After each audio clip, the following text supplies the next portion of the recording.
मध्यरात्री पाणी प्यायला उठला. फ्रीज उघडताच जे समोर दिसलं ते भयानक. तहान लागण्याचं निमित्तच झालं. भयंकर प्रकार. रात्रीची वेळ होती. दिवसभराच्या धावपळीनंतर संपूर्ण घर शांत झोपेत होतं. बाहेर रस्त्यावरही फारशी हालचाल नव्हती. अधूनमधून कुत्र्यांचा भुंकण्याचा आवाज आणि झाडांच्या पानांवरून वाहणारा वारा एवढंच वातावरणात ऐकू येत होतं. अशा शांत रात्री प्रत्येक जण गाढ झोपलेला असताना घरातील एका तरुणाची अचानक झोप उडाली. त्याला तीव्र तहान लागली होती. काही क्षण तो अंथरुणावरच पडून राहिला, पण तहान इतकी वाढली की अखेर त्याने उठून स्वयंपाकघरात जाण्याचा निर्णय घेतला. तो हळूहळू अंधारात चालत स्वयंपाकघराकडे गेला. घरातील दिवे बंद असल्यामुळे फक्त बाहेरून येणाऱ्या मंद प्रकाशातच त्याला वाट शोधावी लागत होती. त्याच्या मनात कोणतीही भीती नव्हती. रोजच्या सारखी एक साधी रात्र आहे असं त्याला वाटलं होतं. पाणी पिऊन पुन्हा झोपायचं एवढाच त्याचा विचार. स्वयंपाकघरात पोहोचल्यावर त्याने काही क्षण आजूबाजूला नजर टाकली. सगळं काही नेहमीसारखंच दिसत होतं. भिंतीवरचं घड्याळ मध्यरात्र उलटल्याचं सांगत होतं. घरात एकदम शांतता होती. त्याने सरळ फ्रीजकडे पावलं टाकली. फ्रीज उघडण्याआधी त्याने सहज खाली नजर टाकली आणि त्या क्षणी त्याला काहीतरी विचित्र दिसलं.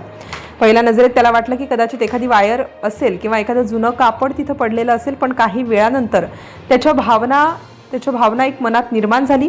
त्या वस्तूकडे त्याची नजर खिळून राहिली. काही क्षण तो हल्लाच नाही. त्याला स्वतःच्या डोळ्यांवर विश्वास बसत नव्हता. तो आणखी थोडा पुढे सरकला. आता त्याच्या आणि त्या वस्तूमधील अंतर फार कमी उरलं. त्याने काळजीपूर्वक पुन्हा पाहिलं आणि त्या क्षणी त्याच्या छातीत धडधड वाढू लागली. वातावरणात एक विचित्र तणाव निर्माण झाला होता. काहीतरी चुकीचं याची त्याला जाणीव होती, पण नेमकं काय हे अजून स्पष्ट झालं नव्हतं. त्याच्या हाताने फ्रीजचा दरवाजा पकडला. दरवाजा उघडायचा प्रयत्न करत असतानाच त्याचं पूर्ण लक्ष पुन्हा खाली गेलं. त्याला वाटत होतं कदाचित प्रकाश पडल्यावर सगळं स्पष्ट दिसेल, पण पुढच्याच क्षणी त्याच्या अंगावर काटा आला. त्याने क्षणभर श्वास रोखला. त्या वस्तूमध्ये अगदी हलकीशी हालचाल झाली होती. ती हालचाल इतकी मंद होती की दुसऱ्या कुणाच्याही लक्षात आली नसती, पण त्याच्या नजरेतून ती सुटू शकली नाही. आता त्याला खात्री वाटू लागली की हा काही साधा प्रकार नाही. काही सेकंद तो जागच्या जागी उभा राहिला. त्याच्या मनात शेकडो विचार सुरू झाले. पुढे जावं की मागे फिरावं, आवाज द्यावा की शांत राहावं, एका चुकीच्या हालचालीमुळे मोठा अनर्थ होऊ शकतो अशी त्याच्या मनात भीती निर्माण झाली.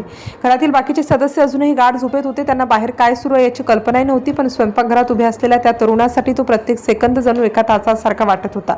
वातावरणातील शांतता आता अधिकच भीतीदायक वाटू लागली होती.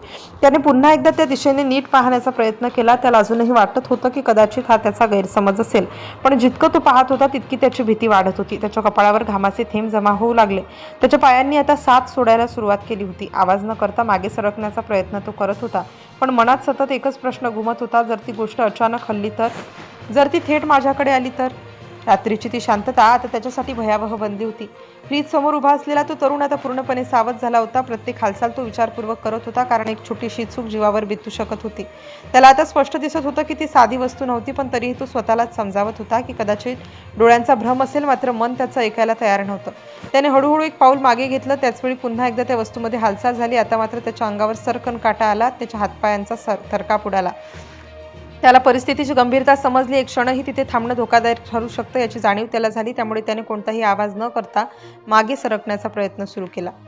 मागे सरकत असतानाच त्याने घरातील सदस्यांना सावध राहण्याचा इशारा केला, पण मोठ्याने ओरडल्यास परिस्थिती आणखी बिघडू शकते अशी त्याच्या मनात भीती होती. त्यामुळे तो योग्य क्षणाची वाट पाहत होता.